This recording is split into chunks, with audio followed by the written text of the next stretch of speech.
মারাকানায় চিলের বিপক্ষে ম্যাচ শেষ হওয়ার পর ব্রাজিলিয়ান ভক্তদের মুখে মুখে এখন একটাই নাম, লুইস এনরিকে। 22 বছর বয়সে এই উইঙ্গার দ্বিতীয়ার্ধে মাঠে নেমে খেলার ধারাই পাল্টে দিয়েছিলেন। অনেকেই ভাবছেন তাই এই কি তবে আঞ্চলিকের হাতে লুকানো সেই ট্রাম্প কার্ড, যিনি ব্রাজিলকে আবারও বিশ্বকাপ জয়ের পথে এগিয়ে নিয়ে যাবেন? আজকের ভিডিওতে আমরা জানবো লুইস এনরিকের শক্তি ও দুর্বলতা সম্পর্কে। তবে তার আগে চিলি ম্যাচে কেমন ছিল লুইস এনরিকে সেটা একটু জানার চেষ্টা করে নিই। প্রথমার্ধে এগিয়ে যাওয়ার পরও ব্রাজিল দ্বিতীয়ার্ধে ছন্দ হারিয়ে ফেলে। তখনই বদলি হিসেবে মাঠে নামেন লুইস এনরিকে। 65 মিনিটে মাঠে নামার পরপরই যেন এক ঝড় বইয়ে দেন। 72 মিনিটে ডান দিক থেকে বামে ড্রিবল করে ভেতরে ঢুকে গোলরক্ষককে টপকে ক্রস দেন। নিশ্চিতভাবে সেটা গোল হলেও শেষ মুহূর্তে বল ছুঁয়ে দিয়ে পাকেতা গোলটা আরও নিশ্চিত করে। ফলে অ্যাসিস্ট দাতা হিসেবে নাম লেখা হয় লুইস এনরিকে। অতিরিক্ত সময়ে লুইস নিজেও শট নেন, যদিও গোল পোস্টে লেগে ফিরে আসে, তবে রিবাউন্ড থেকে গোল নিশ্চিত করেন ব্রুনো গুইমারেস। মাত্র 25 মিনিটে দুইটি গোলের সঙ্গে সরাসরি জড়িয়ে পড়া এটাই বলে দেয় মাঠে তার প্রভাব কেমন ছিল। আর তাই ব্রাজিলের ভক্তরা তাকে নিয়ে এখন স্বপ্ন দেখতেই পারে। সেজন্যই হয়তোবা চিলির বিপক্ষে জয়ের পর আঞ্চলতি স্পষ্ট করে বলেন, লুইস এনরিকে শারীরিকভাবে শক্তিশালী, 1-on-1 লড়াইয়ে দুর্দান্ত, আর খেলার ধারা বদলে দেওয়ার মতো উদ্দীপনা তার আছে।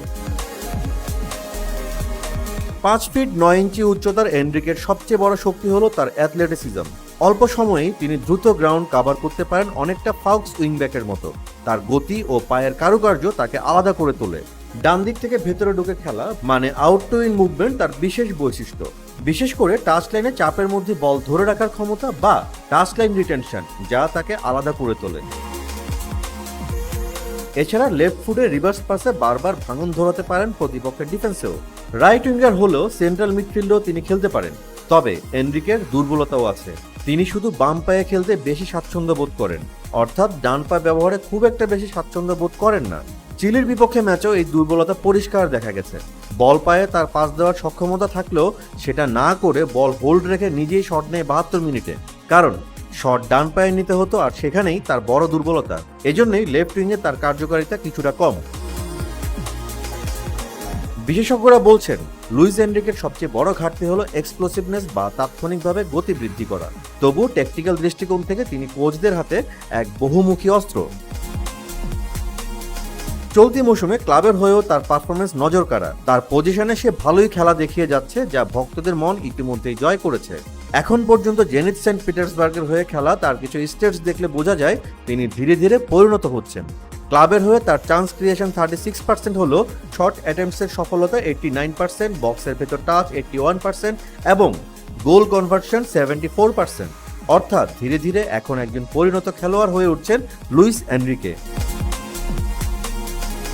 ট্রান্সফার মার্কেটে তার যাত্রাটাও অবশ্য বেশ চমকপ্রদ। ফ্লুমিনেন্স থেকে শুরু হয় তার যাত্রা। 22 বছর বয়সে লা লিগায় রিয়াল বেতিসের হয়ে আলো কাড়েন তিনি।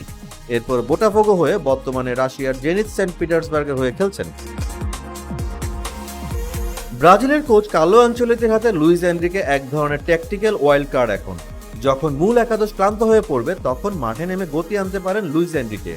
তার আউট টু ইন রান প্রতিপক্ষের ডিফেন্সকে বিভ্রান্ত করে মিডফিল্ডারদের জায়গা তৈরি করে দেয়। বাম পায়ের রিভার্স পাস দিয়ে তিনি স্ট্রাইকারদের জন্য শট তৈরি করেন। আবার বল ধরে রাখার দক্ষতায় দলকে রিসেট করে আক্রমণ সাজাতেও সক্ষম লুইস এনরিকে। এমন বহুমুখী খেলোয়াড় বড় টুর্নামেন্টে কোচদের জন্য অনেক সময় পার্থক্য গড়ে দেয়। 2024 সালের সেপ্টেম্বরে ব্রাজিল জাতীয় দলে তার যাত্রা শুরু হয় ইকুয়েডরের বিপক্ষে বিশ্বকাপ বাছাই পর্বের ম্যাচ দিয়ে। প্রথম 6 ম্যাচে করেন 2টি গোল ও 1টি অ্যাসিস্ট। তবে এই বছর ব্রাজিলের খেলা ম্যাচগুলোতে সুযোগ পাননি। সবাই ভাবছিল জাতীয় দলের বাইরে হয়তো আরও দীর্ঘ সময় কাটাতে হবে তাকে, কিন্তু চিলির বিপক্ষে দুর্দান্ত কামব্যাক করে প্রমাণ করেছেন তিনি এখন পরিশ্রম আর অধ্যাবসায়ের ফল পাচ্ছেন।